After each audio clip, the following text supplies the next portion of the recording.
саналаа өгчөөд гарч ирж байна. Тэгээ энэ удаад бол хэцүү шиг хүн Монголын намыг цаашид авч явах болж байгаа шүү гэдэг. Хэлсэн байлаа.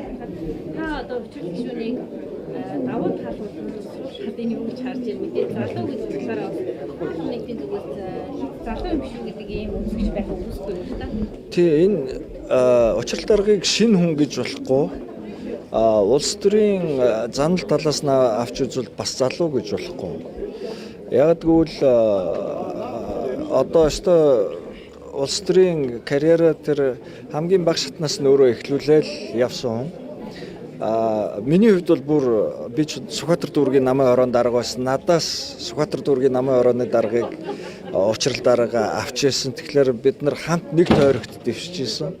Тийм учраас учрал дарга бол энэ дээр би хамт ингээд сонгуульд яг гар нийлээд орж ирсний хувьд бол ямар одоо багийн тоглолттой хамт ивсэг явдаг хүн билээ гэдгийг бол хин нэгний одоо дам үгээр биш бодит яг сонгуульд орж тэр хатуу тэмцлийн ард гарч штэ. Энэ дундуур орж үзсэн хүнийхээ хувьд бол би маш сайн мэдж байна. Тийм учраас энэ дээр миний энэ бол шинэ хүн биш.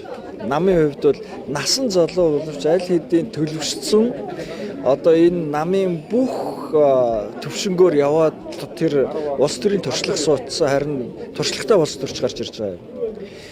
Залуу хүн гэдэг утгаараа харин эрч хүчтэй ажиллах ёстой. Амаргүй үед авж байгаа. Тэгэхээр намын эв нэгдэл улс орны эдийн засаг энэ юмнуудаа бол анхаарч явах ёстой. Энэ сандал судлалын төлөө энэ тэмцлийг нэг мөр одоо зогсоох ёстой. Нэг л альбан тушаал сонирхцгоос хүмүүс энэ бүгдээс хол урдх ажиллаа хийх ёстой. Миний хамгийн гол хэлж байгаа юм. Монгол Ардын нам 24 онд сонгуульд орсон. Ард түмнийхээ өмнө би ийм үүрэг даалгавар авч яана гэд мөрийн хөтөлбөрөөр танилцуулаад сонгогдсон. Энэ гэрээ биелэгдэх ёстой. Өгсөн амлалтууд тэгээ ялалтыг ард түмэн өгж штэ. Өгсөн амлалтууд биелэх ёстой. Энэ бол хамгийн чухал зүйл. Тэгэхээр би одоо ингээд 4 жилээс хойш урт юм ярмааргүй байна. Хамгийн наазах юм энэ мөрийн хөтөлбөрөөр ярьснаа л хийчих. Намын дүрм одоо улс төрийн намын тухай хуультай уйлдуулж өөрчлөлт орно. Энэ намын дүрмд өөрчлөлт гол асуудал бол намын даатгал ерөнхий сайд нэгдвэш.